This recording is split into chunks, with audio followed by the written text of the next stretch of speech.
네, 여러분 안녕하십니까. 뉴스특보 시작하도록 하죠. 자, 송민순 전 외교부 장관 회고록 논란이 정치권에 지금 대선을 얼마 앞두고 있는데요. 논란이 거세지고 있습니다. 조금 전에 하태경 바른정당 의원이 문재인 민주당 후보가 이 NLL이 아니죠. 예, 네. 이 이른바 회고록, 네. 회고록 논란과 관련해서 북한의 의견을 먼저 물어봤냐. 그렇죠. 그렇죠. 예, 관련해서 조금 전에 하태경 의원이 전화 녹취 네. 하나를 공개를 했다고 하네요.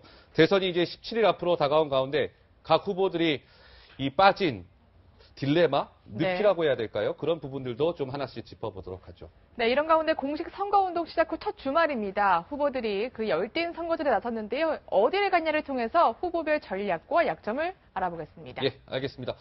이번 주에도 역시 늘 지난주와 같이 네 분이 함께 해주고 계십니다. 안녕하십니까? 어서 오십시오. 네, 안녕하세요.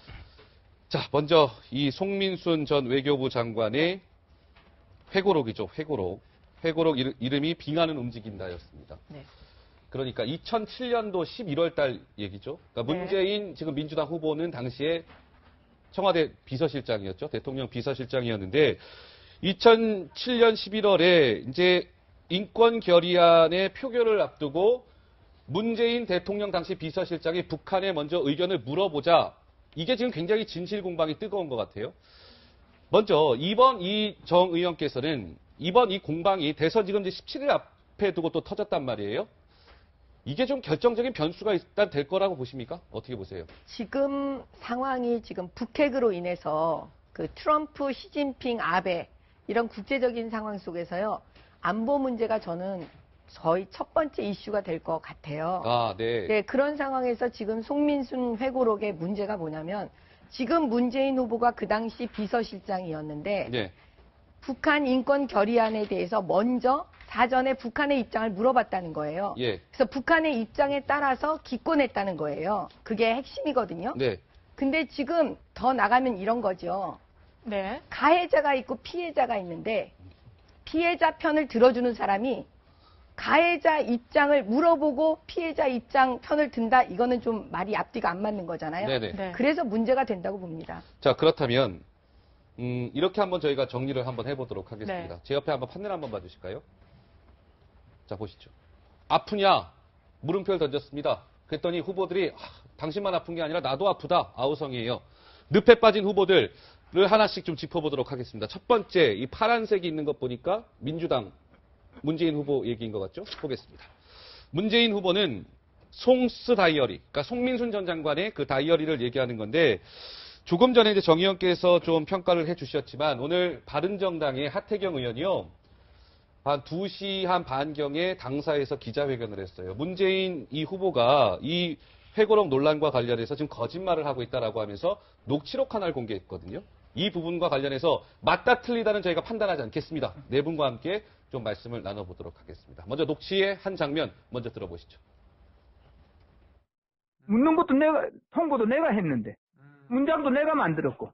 그래서 무슨 얘기야? 그러면은, 유엔 채널을 통해서 괜찮다 그런 게 아니고, 남북 채널을 통해서 확인을 해보자, 물어보는 게 아니고, 북한이 우리가 찬성해도 괜찮은지 확인해보자라고 내가 얘기를 했고, 네. 일단 가장 중요한 쟁점은 북한에게 물었냐, 예. 아니면 통보했냐, 예. 이런 쟁점인데 그런 차이죠. 김만복 전 국정원장은 당시 문재인 후보는 개입하지 않았다. 그리고 이게 좀 애둘러서 얘기했는데 지금 녹취 공개된 거 보니까 약간 뉘앙스가 좀 다른 것 같아요. 그렇죠. 단어가 네. 다르잖아요. 확인이라는 단어를 했어요. 그러게요. 그러니까 지금 통보냐, 물어봤냐, 확인이냐 이 세 가지 단어의 문제라고 볼 수 있겠는데 김만복 전 국정원장의 얘기는 결국 이런 얘기거든요. 오늘 하태경 의원이 발표한 보도자료를 보면요. 이렇게 얘기하고 있어요.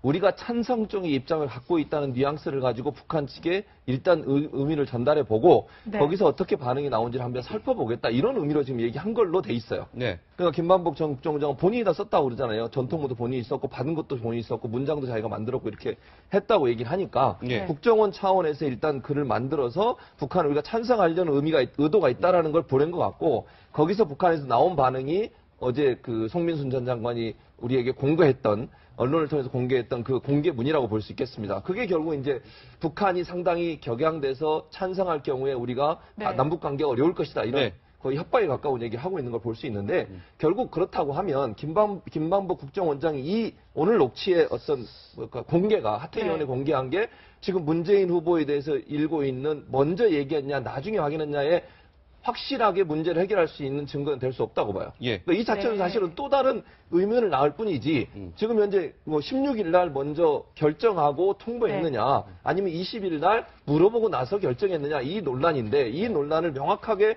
해결해 줄 그런 자료는 되기가 힘들다고 봅니다. 자, 이 지금 조금 전에 이 녹취는 일단 김만복 전 국정원장이 일요신문 기자와 통화를 한 그 전화 녹취 내용입니다. 그걸 이제 하태경 의원이 공개를 한 거고요. 자, 한번 이렇게 한번 보도록 하겠습니다. 조금 전에 이 녹취를 저희가 들려드린 이유는 문재인 후보가 그동안 얘기했던 거랑 약간 배치되는 측면이 있기 때문이거든요. 그럼 문재인 후보는 그동안 이와 관련해서 어떻게 얘기를 했는지 그 목소리를 들어보시면 아마 확인하실 수 있을 겁니다. 들어보시죠. 그런데 2월 9일에 국정원을 통해서 북한에게 물어봤다 이렇게 말씀하셨거든요. 이 국정 운영을 안 해보셔서 하시는 말씀인데 국정원을 통해서 북한이 어떤 태도를 취할지 파악을 해봤다는 것이죠. 북한에 물어보는 것이 아니라 국정원을 통해서 북한의 반응을 판단해 보도록 했다 그런 뜻입니다. 아니 거기 물어본 거하고 뭐가 다릅니까? 북한에 물어봐서 파악하는 사람이 정보기관이 어디 있겠습니까? 그래서 누구한테 물어본 겁니까? 여러 가지. 그러니까 북한이 물어본 거 아닙니까? 그게? 북한에 물어봐야 되겠습니까? 국정원을 통해서 북한에 확인했다 이렇게 되어 있습니다. 그렇지 않습니다. 북한의 태도를 가늠해 본 것이죠. 그러니까는 어떻습니까? 그러니까 문재인 후보는 국정원에 있는 뭐 해외망이라든지 휴민트 등을 통해서 이제 북한의 그런 것들을 알아봤다는 거고요. 저 김만복 조금 전에 원장의 그 녹취는 남북 채널을 통해서 어떻게 보면 공식 채널을 통해서 확인했다는 거거든요. 이게 그러니까 문재인 후보랑 김만복 전 원장의 지금 얘기가 정면 충돌하고 있는 거예요. 그렇죠. 제가 정확하게 그 문재인 후보의 멘트 2차 우리 KBS 토론에 예. 이걸 적어왔는데요. 뭐라 했냐면 이게 그 해외 휴민트 정보망을 국정원이 많이 가지고 있다. 그래서 이제 국정원을 통해 북한 반응을 파악해봤다. 네. 근데 해외 휴민트 정보망이라는 거는 다른 나라 이게 정보 아닙니까? 근데 이 김만복 원장이 이게 작성해서 대통령에 보고한 그 공문을 보면 북한에서 이게 그 14 합의 이행에 문제가 있다 해서 북한에서 이게 우리한테 보내온 공문이거든요. 네. 해외 휴민트를 이용한 정보가 아니죠. 저는 이게 분명히 좀 잘못된 해명이다. 이렇게 보입니다. 네. 그러니까 지금 이제 문재인 후보 같은 경우는 이제 해외 정보망이라든지 국정원 이런 걸 통해서 북한의 태도를 이제 가늠해 본 것이다라고 얘기했는데 지금 이제 김만복 원장의 얘기를 보면은 이제 남북 채널의 어떤 그 남북 채널을 통해서 이제 확인했다는 거거든요. 이게 좀 중요한 변수가 되는 겁니까? 이번 이 논란에? 이게 명확하게 어떤 부분을 얘기를 하고 있는 건지 좀 헷갈리는 부분이 있는데요. 왜냐하면 남북 공식 채널인 것인지 예를 들면은 남북 간에 뭐 전통문을 보낸다거나 한 라인이 연결이 돼 있어서 그렇게 그 라인을 이용했다는 것인지 아니면 과거에는 이 남북 간의 화해 교류나 이런 것들이 활발할 때는 이 베이징 쪽으로 돌아서 가는 채널도 있었을 거고, 네. 그다음에 싱가포르를 통해서 가는 채널도 있어요. 그러니까 예를 들면은 이명박 전 대통령의 경우에도 남북 정상회담을 싱가포르 채널을 통해서 그 문의를 했다, 타진을 했다 이런 얘기도 있었거든요. 그러니까 지금 남북 채널이라고 하는 게 정확하게 어떤 채널을 이용해서 확인을 했다는 것인지가 드러나지가 않아요. 예. 그러니까 지금 김만복 전 국정원장의 얘기가 정확하게 어떤 내용인지를 추가로 좀 물어볼 필요가 있다는 생각이 일단 들고요. 네. 그리고 김만복 전 원장 같은 경우에는, 그러니까 과거에 우리가 이제, 지금도 이제 논란이 되는 것처럼 미리 북한한테 의견을, 그러니까 유엔 그 북한 인권제재 결의안을 찬성을 할지 말 건지를 미리 물어보고 우리가 결정을 했다고 하는 그런 이제 의혹이 제기가 된 것인데, 네. 그것에 대해서 김만복 원장은 우리가 먼저 결정을 하고 그 다음에 북한의 의사를 물어봤다고 얘기를 해왔거든요. 네네. 근데 지금 인터뷰한 내용을 보면은 이게 굉장히 애매모호하게 돼 있어서 과연 우리가 기존에 알고 있었던 팩트를 김만복 원장이 말을 바꿔가지고 본인이 주장해왔던 걸 바꿔서 다시 새로운 얘기를 한 것인지 네. 아니면 기존의 주장을 다른 방식으로 보충해서 얘기한 것인지가 명확하게 드러나지 않는다는 알겠습니다. 거죠. 아니 근데 핵심은요. 네. 김만복 지금 원장은 누구 편 들어주는 거예요? 사실은 원래 저 얘기를 하게 된 거는 문재인 후보를 보호해 주려고 했던 거예요. 네. 근데 지금 같은 팀끼리도 말이 안 맞고 있는 거예요. 그러면 거짓말하고 있는 게 아니냐라는 의심을 계속 불러일으키는 게 사실은 이번에 핵심인 것 같고요. 그 다음에 여기서 뭐냐면 송민순 전 장관이 메모를 내놨잖아요. 예. 그렇죠. 그 당시에 있었던 일을 그냥 이제 나는 정말 진실하다 이렇게 보여줬는데 네. 거기에 보면 핵심이 뭐냐면 노무현 대통령이 하신 이야기를 거기다 적었어요. 지금 저 메모 말씀하시는 네. 거죠? 저거 묻지는 말았어야 보여주시면 했는데 그렇죠. 문 저게 실장이 묻지는 물어보다가 말았어야 했는데 저게 뭐냐면 문 실장, 그러니까 문재인 후보가 물어보라고 해서 북한에 물어본 게 실수다 뭐 이런 식의 취지로 얘기를 한 거잖아요. 제가 볼 때는 이거의 증거 능력을 보면 그냥 네. 우리가 법정에 갔을 때 이 증거 능력은 거의 100% 신빙성이 있다고 보여지는 거예요. 왜 네. 지금 안종범 씨 수첩 보세요. 네. 그거 안종범 씨가 법정에서 뭐라고 하는지 아세요? 뭐라고 합니까? 기억나지 않는다고. 아, 그러면 판사가 그거 기억나지 않는다고 해서 그 증거 능력 채택 증명력, 그러니까 네. 신빙성이 없을까요? 그 메모는 거의 100% 신빙성 가집니다. 알겠습니다. 그 조금 네. 전에 김만복 원장의 첫 번째 그 녹취는요. 문재인 후보는 이제 휴민트라든지 국정원의 여러 가지 정보망을 이용했다라고 주장했는데 김만복 전 원장은 아니다. 그런 게 아니라 남북 공식 채널을 통해서 했다는 게 김만복 원장의 얘기예요. 그러니까 이게 좀 배치되는 측면이 있는데 문재인 후보가 거짓말하고 있다라고 지금 단정할 수는 없습니다. 그 사실관계는 저희가 지금 판단할 수는 없는 거고요. 여러 가지 논란이 있는 것 같은데 이번 이 회고록과 관련해서 그동안요, 그러니까 문재인 후보와 또 송민순 그 전 장관이 서로 또 좀 말이 엇갈리고 있지 않습니까? 먼저 그 목소리를 듣고서 좀 더 이야기를 나눠보도록 하겠습니다. 지금 와서는 사실관계를 다 호도를 하고 부인을 하기 때문에 진실에 관한 문제라고 봅니다. 진실은 대안이 있을 수 있지만 사실은 대안이 있을 수 없어요. 그리고 안보의 구성원이었다. 그거는 문 후보한테 물어보십시오. 받은 메시지, 정리된 메시지, 그걸 보고도 그렇게 이야기를 할 수가 아니, 북한에 통보해주는 차원이지 북한의 그 방침에 대해서 물어본 바가 없습니다. 이렇게 유독 저를 언급한 부분에서는 전부 사실과 다른 내용으로 그렇게 되어 있습니다. 이 잘못된 이런 내용에 대해서 송민순 장관에게 책임을 묻겠습니다. 결코 자시하지 않을 것이다 라는 말씀을 드립니다. 어떻습니까? 문재인 후보는 2017년 11월 16일 날 이미 기권 방침이 정해져서 북한에 우리가 통보를 해준 거지 그 방침 전에 우리가 결정하기 전에 북한의 의중을 물어본 게 아니야라는 게 문 후보 입장인 거잖아요. 그렇죠. 네. 그런데 어제 그 송 장관이 그 공개한 김만복 국정원장이 만든 문건 있잖아요. 그 문건을 이렇게 정확한 팩트로 해서 그대로 제가 한번 읽어보면 네. 이렇게 돼 있어요. 남측이 진심으로 14선언 이행과 북과의 관계 발전을 바란다면 인권 결의안 표결에서 책임 있는 입장을 취해주기 바란다. 아, 지금 저 화면 말씀하시는 예. 거죠? 예. 네. 그러니까 그렇다면 두 한번 번째 보세요. 문단이죠. 우리가 네. 이게 기권한다고 미리 통보를 해줬다면 북한이 이런 문자를 보내겠습니까? 그렇잖아요. 기권하면 이게 북한이 우리한테 잘했다고 하지 이런 문자 보낼 책임 있는 자세를 취해주기 바란다. 이행을 바란다. 이렇게 보낼 이유가 없잖아요. 예. 따라서 이게 합리적인 추론을 해보면 저는 이게 그 해명이 안 맞는 거죠. 네. 근데 사실 이거 지금 추정은 잠깐만요. 가능한데 근데 확실한 증거가 지금 없는 상태여서 네. 뭔가 섣부르게 판단할 수가 없을 것 같아요. 김만복 원장이 네. 아까 얘기한 얘기는 그거잖아요. 네. 이미 우리는 찬성으로 결정을 한 뒤에 찬성의 뉘앙스를 가지고 보냈더니 저런 반응이 왔다. 이제 말씀하신 것처럼 이제 만약 기권이라고 했다고 하면 다를 수 있겠지만 그 네. 김만복 전 원장의 말을 그대로 믿는다고 하면 네. 찬성의 의미로 보냈더니 저렇게 왔다 이렇게 얘기할 수 있는 거잖아요. 네. 네. 그런 부분으로 본다면 찬성으로 예를 들어서 정부에서 정했는데 의미 물어봤더니 저렇게 반응이 왔다 이렇게 설명은 가능한 거죠. 그러니까 지금 김만복 원장의 얘기를 그러니까 좀 뜯어봐야 될 필요가 있는데요. 이게 뭐냐면 송민순 전 외교부 장관하고 당시에 청와대의 어떤 주류의 의견이든 서로 의견이 부딪혔던 것만은 분명한 것 같아요. 왜냐하면 김만복 원장이 이 부분도 얘기를 했어요. 송 장관이 자꾸 그 짓을 해서 택도 아닌 얘기를 해서 이렇게 얘기를 했거든요. 네. 그러니까 대북 인권결의안에 찬성을 하자 반대를 하자라고 의견이 엇갈렸던 건 분명한 것 같다. 네. 이제 김만복 전 원장의 얘기로만 네. 볼 때. 근데 김만복 원장이 또 얘기한 부분이 뭐냐면은 우리가 슬쩍 한번 통보를 해봤다.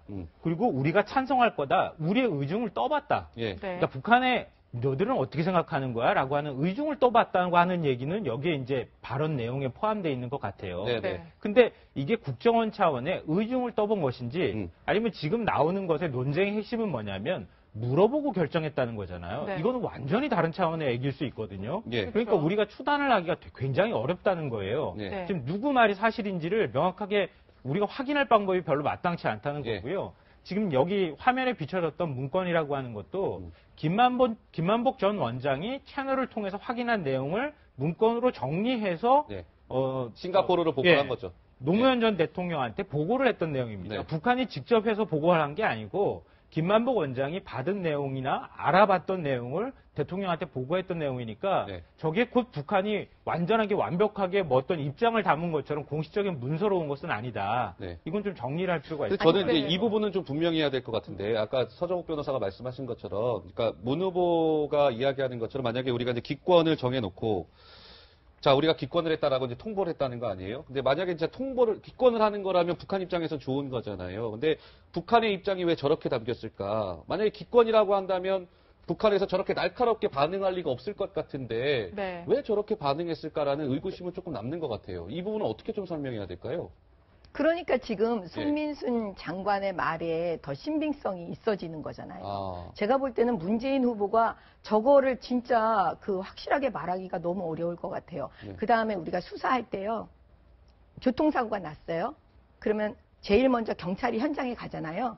근데 그게 진술이 막 바뀝니다. 검찰 단계하고 법원 단계하고. 그럼 나중에 판사는 결국 어떤 때의 진술을 주목해서 보냐면 맨 처음 현장에 있을 때 그 진술을 주목하는데 네. 아까 우리 화면에 나왔는데요. 문재인 후보가 맨 처음 이 사건 터졌을 때 뭐라고 했냐면 기억이 나지 않는다 그랬어요. 그래서 기억이 나지 않는다고 한 그 발언으로 돌아가 보면 2016년 그 처음에 회고로 처음 나왔을 때 10월에 그 다음부터 진술이 막 바뀌잖아요. 그냥 만약에 이게 우리가 법정 드라마로 구성을 해본다면 그럼 기억 안 난다. 왜 기억 안 난다고 했을까요? 뭔가 저걸 숨기고 있지 않나라는 생각을 하게 되잖아요. 네. 그렇기 때문에 지금 이거는 합리적으로 우리 국민들께서 불안해 하시니까 네. 이 지점을 확실하게 말을 해야 됩니다. 네. 네. 문재인 일단- 후보가 분명히 할 건 지금 거짓말하고 있다라는 증거는 얻은 곳 하나도 그렇죠. 없습니다. 그리고 문재인 예, 후보 분명한 측은 거거든요. 기억은 예. 처음에는 안 났는데 좀 사람들의 의견을 취합해보고 하다 보니까 저런 결론이 나왔다 이렇게 얘기를 하고 있거든요. 그래서 저희가 시청자 여러분께 뭐라고 명확히 답은 드릴 수 없는데 각자 알아서 조금 한번 판단을 해보실 수가 판단을 좀 있을 하실 수 것 있게끔 같아요. 저희가 좀 도움을 드리고자 하는 네. 거고요. 좀 전에 이제 예. 기억이 안 난다고 하는 우리가 이제 그 복귀도 해보고 또 추론도 해보고 여러 가지 방법들을 할 수 있잖아요. 네. 그러니까 그 복귀를 하는 차원에서 말씀을 드리면 기억이 안 난다고 그냥 기억이 안 납니다라고 말한 게 아니라 당시에 관련자들한테 확인을 해보겠다. 예. 네. 내가 명확하게 기억이 나는 것은 아니다. 이렇게 얘기를 했던 거예요. 그리고 확인을 해봤다고 하는 게 그 다음에 이제 이재정 전 통일부 장관하고 김만복 전 국정원장 이런 사람들이 아니다. 미리 결정하고 난 다음에 의중을 떠보기 위해서거나 어떤 방식으로든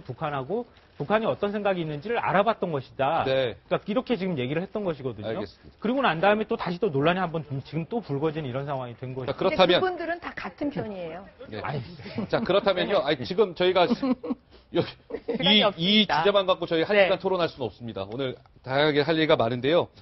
자, 김만복 그러면 전 원장이 일요신문 기자와 오늘 녹취록을 하태경 바른정당 의원이 공개를 네. 했다고 말씀을 드렸잖아요. 오늘 또 하나의 좀 포인트가 있습니다. 그럼 이 부분은 좀 어떻게 해석을 해야 될지 좀 말씀을 일단 녹취를 들어보고요. 말씀을 나눠보도록 하겠습니다. 들어보시죠.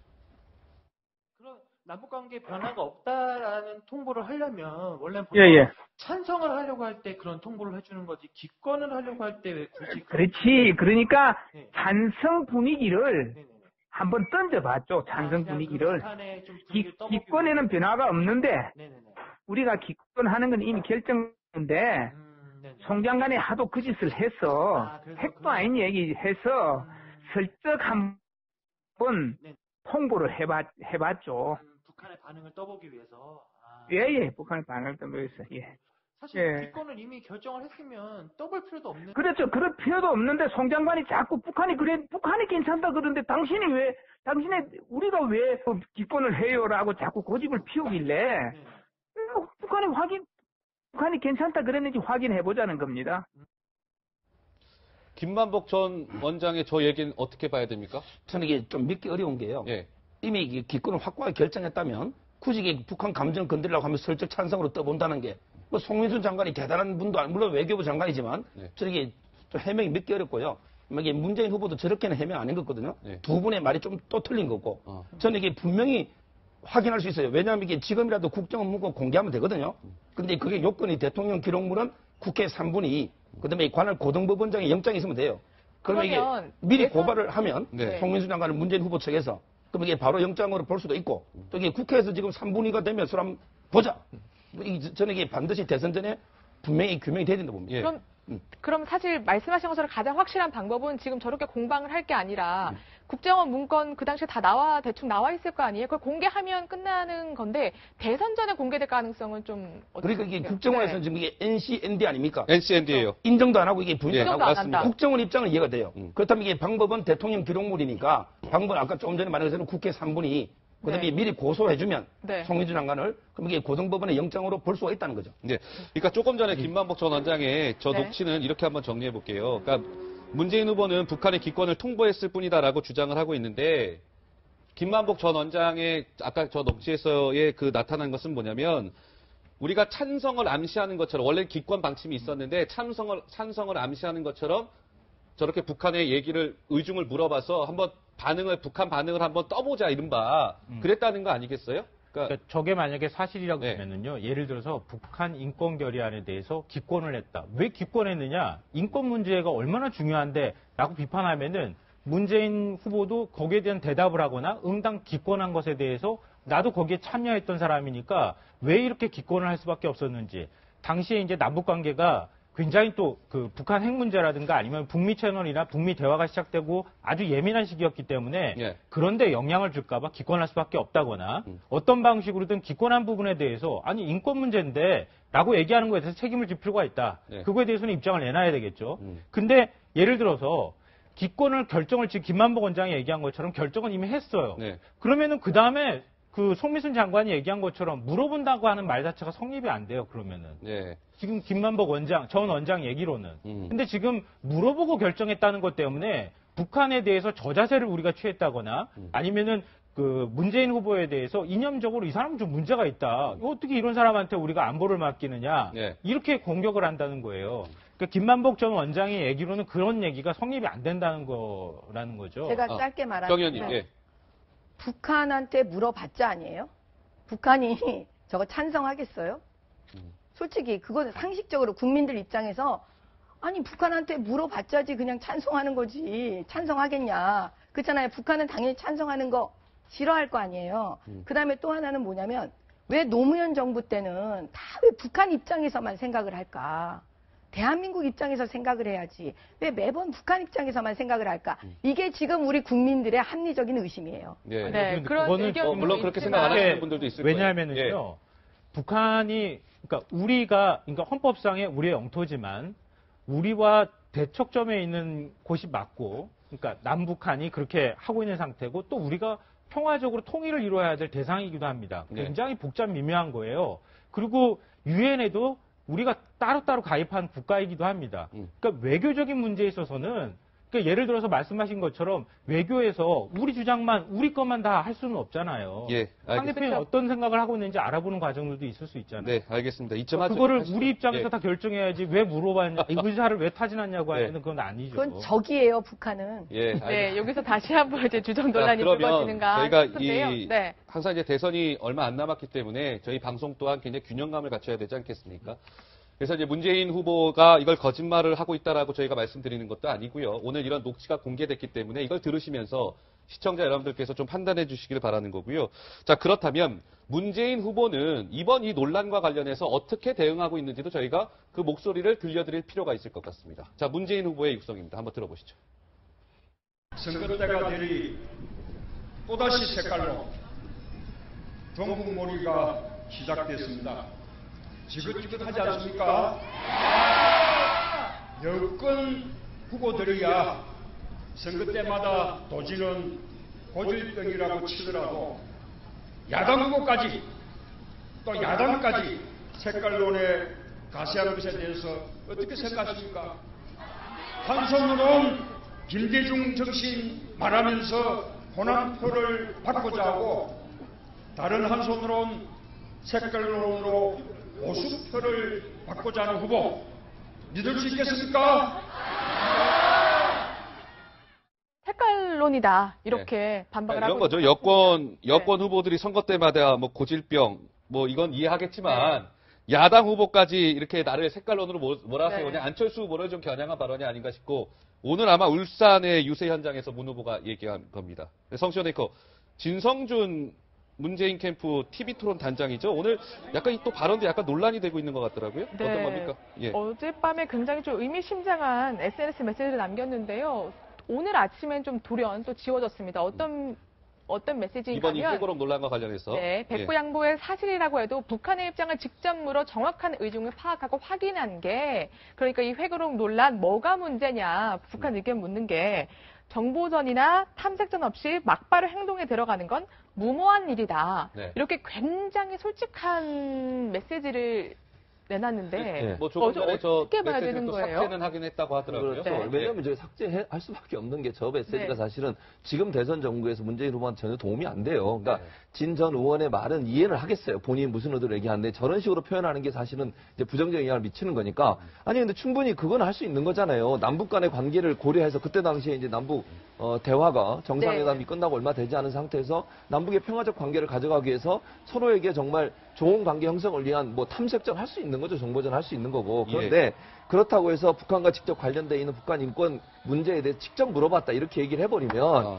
그거 자체가 우리나라 정서에서는 받아들이기 힘들어져요. 그러니까 진성준 전 의원이 저렇게 얘기하는 거는 본인의 의사인 건 알겠지만 네. 저걸 저렇게 개인의 SNS에 올려서 네. 논란을 만드는 것은 결코 유리하지 않죠. 지금 문재인 후보는 계속 아니라고 얘기하고 있는데 저기다가 그게 뭐가 문제야 이렇게 얘기해버리면 마치 또 인정하는 것처럼 느껴질 네. 수도 있잖아요. 네. 그래서 저렇게 캠프에서 일하신 분들은 저런 발언 하나하나 글 올리는 거 조심하셔야 되고요. 네. 뭐 저건 충분히 이해는 돼요. 우리가 국가 간의 관계 속에서 정보제나 탐색전을 통해서 어떤 의도를 갖고 있는지를 보고 중국과 미국도 지금 마찬가지 아니겠습니까? 중국이 어쩔 수 없이 지금 북한을 압력을 넣는 건 뭐 때문에 그러겠어요? 트럼프가 압력을 넣으니까 그렇게 하는 거 아니겠어요? 네. 그러니까 이런 국가 간의 관계들 속에서 일어날 수 있는 여러 가지 문제에서 미리 알아보는 것은 충분히 가능하지만 예. 그걸 또 직접 물어봤다고 얘기하는 것은 북한과의 관계에서는 바람직하지 않은 태도라고 볼 수 있겠죠. 알겠습니다. 그- 자, 어제 문재인 후보와 잠깐만, 관련된 한 일반 국민들 네. 입장에서는요 이렇게 생각하실 수 있어요.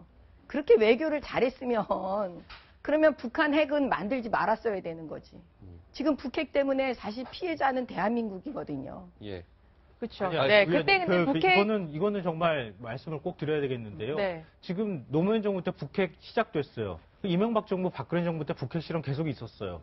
그럼 그것도 노무현 정부 책임입니까? 아니 제 얘기는 뭐냐면 북한은 오죽하면 지금 트럼프가 나서겠습니까? 아무도 말릴 수 없고 외교가 안 되는 나라가 북한인 아니요. 거예요. 남북한 문제에는 근데 미국이 안 지금- 나선 적이 한 네, 번도 없어요. 일단 지금까지. 북핵 문제에 대해서는 어느 그건 정권이 아니고요. 잘못했냐 저는 저희가 제가 지금 이것만 반정하는 이 얘기는 자리는 꼭 해야 될것 아니니까요. 같은데요. 네. 네. 지금 김만복 전 원장이 문재인 후보를 만약에 도쿄에서 저런 네. 인터뷰를 했다고 가정한다면 이 말만 듣고 좀 마무리를 굉장히 하겠습니다. 부적절한 태도를 취한 것이다. 네. 왜냐하면 네. 우리가 외교를 할 때나 정치적인 얘기를 할 때는 해석의 여지를 남기면 안 돼요. 근데 도대체 어떤 과정을 거쳐가지고 자기가 물어본 것인지 아니면 고도의 정보전을 펼친 것인지 진짜 의사타진만 해본 것인지 이걸 밝혀야 될 거 아니에요. 밝힐 수 있는 사람이면 네. 근데 그것도 아니고 대충 감정적으로 막 던져놓고 난 다음에 해석은 딴 사람이 알아? 저는 김만복 전 국정원장이 언론에 다시 나와가지고 예. 정확한 내용을 밝혀야 된다고 생각되고요. 알겠습니다. 또 하나 우리나라 공직자의 자세나 태도에 대해서 말하고 싶은데요. 네. 그러니까 꼭 공직자들이 자기가 그 어떤 정보에 몸담고 있거나 그랬던 시절의 얘기들 비밀 정보와 같은 걸 갖고 나와가지고 네. 회고록에다 쓰고 난 다음에 그게 비밀 그 문서나 기밀 문서나 이런 것에 해당되는지 안 되는지에 대한 검토도 없이 마치 사초 공개하듯이 툭툭 던져버리는 거 이런 태도는 상당히 문제가 많다고 네, 생각합니다. 일일이 지적이었고요. 자, 문재인 바로 후보 다음 주제로 관련돼서 넘어가 얘기를 볼까요? 좀 해봤습니다. 예, 그다음 문재인 후보만 또 얘기할 수는 네, 없잖아요. 맞습니다. 네. 다른 후보들 보세요. 여기 지금 많이 대기하고 있습니다. 예. 보시죠. 두 번째 문재인 후보에 이어지는 두 번째 후보는 초록색인 거 보니까 다들 예측하셨을 겁니다. 자, 국민의당의 안철수 후보입니다. 집토끼, 산토끼라고 저희가 좀 제목을 달아봤는데요. 그 이유가 있습니다. 오늘 토요일이죠. 어제 갤럽 조사가 나왔잖아요. 갤럽 조사 한번 좀 볼까요? 갤럽 조사를 보면 지금 이제 41대 30%예요. 그러니까 오차범위 밖에서 문재인 후보가 앞서는 거죠. 그러니까 지지난주만 하더라도 40대 37이었어요. 3%포인트였는데 한 주 사이에 문 후보는 1%포인트가 오른 반면 안철수 후보는 7%포인트가 빠져서 결론적으로 두 후보 간 격차는 오차범위 바뀐 11%포인트입니다. 안철수 후보가 저렇게 지지율이 떨어지는 이유 어느 분이 좀 설명해 주시겠어요? 저는 이게 그 안철수 후보가요. 항상 이게 보수의 선택과 호남의 선택 사이에서 너무 이게 자고 우민한다. 아, 왜냐하면 이게 양쪽 두 마리 토끼를 다 잡는데 그게 쉽습니까? 그래서 저희도 집토끼, 산토끼라고 단 거예요. 그렇죠. 이게 일석이조는 행운이 따라야 되는 거고 대부분 이게 돌 하나로 새 두 마리 잡으려면 둘 다 놓치죠. 네. 그래서 이게 저는 그게 문제고 이번에 특히 이번에 그 햇볕 정책 바로 이게 그 대북 송금에 대해서 그냥 대충 그냥 공도 있고 과도 있고 대충 얼무부로 넘어왔잖아요. 그럼 이게 공이 뭐고 과가 뭔지 내용이 없어요. 네. 그다음에 공이 얼마고 과가 얼마 비율도 없어요. 네. 그래서 이게 너무 자고 우미는 게 우리 이게 TK 지역, 네. 특히 보수층에서 좀 지지율이 하락한 기본 원인이 아닌가 보입니다. 그렇죠. 방금 말씀하신 것처럼 이것도 아니고 뭔가 저것도 아닌 그런 약점을 진짜 딜레마죠, 딜레마. 네, 최근 계속해서 노출하고 있는데요. 그 영상 한번 먼저 보고 토론해 보겠습니다. 네, 안철수 후보입니다. 들어보시죠. 7.4 공동성명, 남북기본 합의서, 6.15 공동선언, 14 정상선언 모두 남북관계의 유산입니다. 이 점을 여야가 인정해야 합니다. 햇볕 정책을 개선하십니까? 100% 그대로 다 옳거나 100% 다 아니거나 그런 건 없습니다. 이런 것 같아요. 햇볕 정책 관련해서도 네. 이게 좋습니다. 이건 아닙니다라고 얘기를 할 수가 없는 안철수 후보의 입장인 것이죠. 100% 다 옳거나 100% 다 아니거나 이렇게 얘기할 수밖에 없는 게 이제 안철수 후보의 입장이 아닌가 싶고 그러다 보니까 지지율도 자연스레 보수층에 좀 이탈이 있는 것 아닌가 싶은데 이 분석이 맞는 겁니까? 예. 저는 사실 저건 되게 소소한 거라고 보여져요. 네. 지금 안철수 후보가 착각하고 있는 게 있는 것 같아요. 그게 뭐냐면 이 당 후보로 결정되기 전에요. 다자간 구도 우리 방송에서 많이 했었잖아요. 예. 그때 안철수 후보 지지율이 얼마였는지 아십니까? 10%를 못 넘겼어요. 7%, 8%, 9%로 저희가 기억을 해요. 그때 이제 안희정 지사, 반기문 사무총장, 황교안 대행 이래가지고 계속 나왔을 때 말씀드리는 건데요. 그러면 적극 지지층, 호남의 지지층이 결국은 8%, 7%, 9%로 지금 였다는 거거든요. 그럼 지금부터 쭉 지금의 그 지지율은 알고 보면 다 보수 표심이에요. 네. 합리적 보수이든 전통 보수이든 그 보수 표심이에요. 그러면 제가 볼 때는 보수가 가장 불안해하는 거를 안철수 후보가 해결하지 않으면 절대 저 지지율은 올라가지 않습니다. 그거의 첫 번째가 뭐냐면 네. 박지원 대표예요. 진짜 박지원 대표는 진짜로 안철수 후보를 대통령으로 만들고 싶으시면 예. 사드 당론으로 이끌고 뒤로 후퇴하셔야 됩니다. 백의종군 하셔야 돼요. 백의종군 해야 된다. 네. 또 아니다라고 말씀하시는 분들도 분명히 있을 텐데요. 그러면 좀 전에 슬쩍 지나가긴 했지만 이 지지율을 한번 저희가 좀 지역별로 유심히 살펴봐야 될 것 같아요. 먼저 호남 지역 한번 볼게요. 자, 광주 전라입니다. 그러니까 어제 나온 갤럽 조사예요. 사실은 이 호남이 이 굉장히 문재인 안철수 두 후보 입장에서는 굉장히 중요한 지역 아니겠어요, 최 교수님? 그렇죠. 굉장히 중요한 지역. 이 지역을 잡지 않고서는 사실 대통령이 될 수 없습니다. 그렇죠. 그런데 사실은 문재인 안철수 때 이 반분 구도가 예상됐던 이 호남이 지금 이제 벌어지기 시작했다는 거죠. 네. 문재인 51, 안철수 35입니다. 16%포인트 차이로 문 후보가 앞서고 있다는 거예요. 그렇죠. 그러니까 예. 두 분이 아까 얘기하셨듯이 명확한 정체성을 안 보이니까 저런 문제가 발생하는 거예요. 집토끼들이 좀 이제 약간 너무 도망가는 시작하는 그런 거죠. 현상이 국민의당이 사실 호남을 기반으로 지금 정치적인 세력화를 했지 않습니까? 안철수 후보야 어떻든 간에 어쨌든 국민의당이 구성되어 있는 의원들이 대부분 호남에 기반을 두고 있는 의원들이기 때문에 네. 그런데 지금 아까 얘기했던 14 또 여러 가지 김대중 노무현 정부의 여러 가지 유산들에 대해서 부정하거나 부정은 완전히 안 했지만 일정 부분 공도 있고 과도 있고 이런 발언이 네. 호남에서는 엄청나게 부정적인 여론을 형성할 수 있는 네. 요소들이거든요. 네. 그러니까 아예 하나를 선택해야 돼요. TK 쪽에 그러면 보수나 중도 측에 그쪽을 끌어들이기 위해서는 명확하게 본인의 보수적인 성향으로 본인을 정체성을 만들든지 네. 아니면 이쪽 호남 쪽이라고 하면 본인이 원래 갖고 있었던 아까 그 국회 원내 교섭단체 대표 연설할 때 그 발언처럼 그런 태도를 취하든지. 네. 근데 지금은 딜레마가 뭐냐면 한쪽을 취하는 순간 일정 부분 문재인 후보와 더 많은 격차가 벌어질 가능성에 대해서 두려워하는 거예요. 네. 그럼 결국은 양쪽을 다 끌고 가야 되니까 딜레마에 빠져 있는 상황이라고 보고 호남에서는 만약 저런 스탠스를 계속 취하면 더 빠질 가능성이 있다고 저는 생각해요. 근데 문제는 뭐냐면 그러면 반대로 TK 쪽에서 올라가 줘야 되는데 TK죠. 그것도 예. 아니잖아요. 지금 홍준표 지사한테 또 졌어요. 그래서 보수 표심이 보수 어디로 표심이, 갈까? 예, 홍으로 갈까? 홍으로 안으로 갈까? 갈까? 안으로 갈까? 고민하는 것 해야 이거 좀 같더라고요. 보세요. 네. 이게 지금 이 보수 표심의 바로미터라고 할 수 있는 TK 지역의 어제 갤럽 그렇죠. 조사인데 그러니까 이렇게 되는 거죠. 제 생각에는 네. 정 의원님이나 아니면 서 변호사 얘기했듯이 본인이 보수표를 끌어안으려면 그쪽으로 명확하게 자기 정책성을 가져가야죠. 지금처럼 이렇게 어중간한 어정쩡한 태도를 취하면 앞으로도 네. 어려운 상황이 계속될 거라고 생각이 됩니다. 네, 김성환 평론가. 안철수 후보는 원래 자기 자리를 잡기가 굉장히 어려운 자리에 자기 자리를 잡고 있었던 거예요. 그러니까 진보와 보수 양 극단 사이에서 자리를 차지하고 있었거든요. 이거는 달리 말하면은 너무 이념적으로 편향되거나 이분법적으로 뭔가를 이제 정치를 이끌어가거나 이런 것에 대해서 국민들이 굉장히 실망한 층이 굉장히 많았거든요. 네. 그러니까 안철수 후보의 경우에는 좀 더 탈이념적인 방법들을 선택하는 것이 더 좋았다. 근데 그렇게 하면서 현실적으로 털을 잡기가 굉장히 어렵기 때문에 안철수 후보가 그동안에 견지해왔던 입장이 경제는 진보 그리고 안보는 보수 네. 이렇게 됐는데 방금 전에 제가 탈이념적인 얘기를 잠깐 말씀드렸지만 네. 안철수 후보가 주적 논란이든 뭐 최근에 이제 보수화되는 경향이 이념적인 어떤 스펙트럼이 확 드러나는 모습들을 보여줬다는 거예요. 예. 그렇게 하고 나니까 우리가 계란 바구니에 달걀을 이렇게 담을 때 일단 바구니에 구멍이 뚫리지 말아야 되는데 지금 계속 주워 담고 있는데 밑에 바구니에 구멍이 뚫려가지고 야권 지지층이 술술 빠지고 있다는 거잖아요. 그렇군요. 담으려고 했던 보수층 지지층, TK 마음은 못 얻고 그러니까 여기에 딜레마에 빠져 있는 상황이 된 것이죠. 그러면 지금 정치권에서 이런 말씀하시는 분들이 많아요. 그러니까 이제 안철수 후보 입장에서 이제 최종 변수는 연대다, 연대. 이제 대선 17일 앞이란 말이에요. 네. 이 연대가 이제 마지막 변수다. 그러니까 안철수 후보가 과연 소위 이런 거죠. 바른정당의 유승민 후보와 정말 손을 잡는 것이냐. 이 연대의 이게 이제 쟁점이라고 하면 할 수 있는데 그걸 어떻게 좀 연대가 가능할까요? 어떻게 보세요, 정 의원님? 안철수 후보 진짜 대통령 되고 싶으시면 연대해야 돼요. 왜냐하면 일단 시대적 사명이 뭐냐면 박근혜 대통령 이 사건으로 인해서 우리 국민들께서 많이 깨달으셨어요.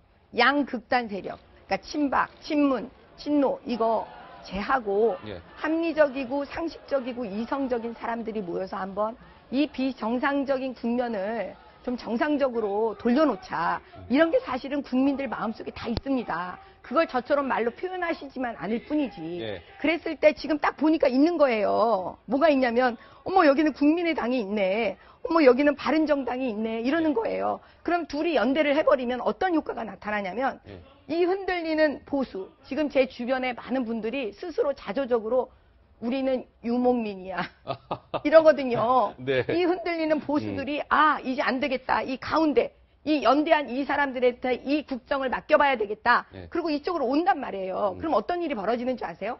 순간 홍준표 후보 이 극단에 있는 저는 여기에 5%도 안 간다고 저는 봅니다. 그러면은 이게 실질적인 양강구도가 되는 거예요. 근데 제가 볼 땐 그렇게 되면 홍준표 후보는 마지막까지 못 가요. 왜? 성적표 5% 받으실 그런 분이 아니거든요. 그러면 양강구도가 되는 겁니다. 그러니까 정미경 의원님 의견은 개인 의견이신 거예요. 의견은 개인 의견. 저는 이게 전혀 다른 생각인데요. 제가 보기에 저는 연대가 불가능하고 또 이게 효과도 없다 봐요. 왜냐하면 유승민 의원이 끝까지 완주를 지금 이야기하고 있는데 후보가 완주하겠다는데 어떻게 연대를 합니까? 저는 이게 연대가 불가능하고 아니, 후보를 잘 모르시잖아요. 그다음에 두 번째 그렇게 말씀하시죠. 그리고 두 번째 이게 효과가 있느냐? 그렇게 연대하면 일부 보수층에 바르는데 일부는 흡수하지만 저기 호남이나 일부 떨어져 나는 것도 있을 거란 말이에요. 그래서 이게 반드시 효과도 있는 건 저는 안철수 후보가 이런 정치 공학적인 이런 생각보다는 오로지 이게 처음 정치할 때 초심, 원칙으로 돌아가서 신념. 본인의 어떤 원칙에 따라 가는 게 더 낫다 봅니다. 알겠습니다. 나라를 위해서 자기의 기득권을 내리는 건 감동입니다.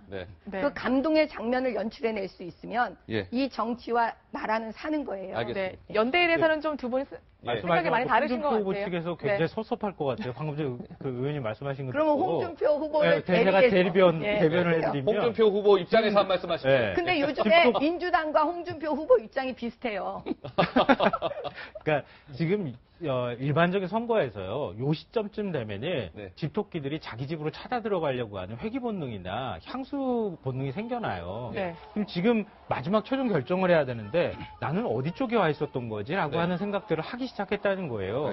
그런 TK의 그런 보수층들은 과연 어디로 갈 것이냐. 이러다가 지금 일부는 부동층으로 쭉 빠져나가고 일부는 그래도 우리는 원래 보수지 이렇게 하면서 자유한국당으로 가 있는 거예요. 나머지 부동층도 상대적으로 많이 늘어났거든요. 그 부동층이 어떻게 움직이는가도 좀 지켜봐야 될 것 같아요. 알겠습니다. 홍준표 후보도 물론 뭐 열심히 이렇게 국민한테 감동을 얻으면 뭐 10%가 아니라 20%, 30% 뭐 기주의 상승 효과가 충분히 있을 수 있는 후보죠. 예.